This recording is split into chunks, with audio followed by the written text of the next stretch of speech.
Σανίδης στον Λαβάλ. Και αυτός για τον Ρίβας. Ρίβας θα κάνει τη σέντρα.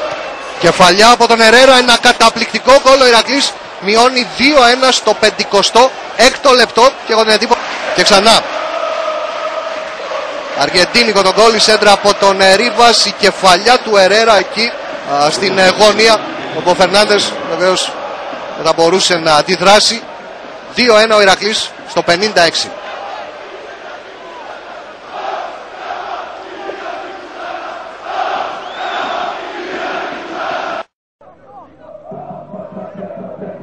Ο Ερέρα από πλάγια θέση πλασάρει, γκολ. 4-3. Από την πάσα του Πάες, πολύ ωραίο πλασέ και τελείωμα στη φάση από τον Ερέρα.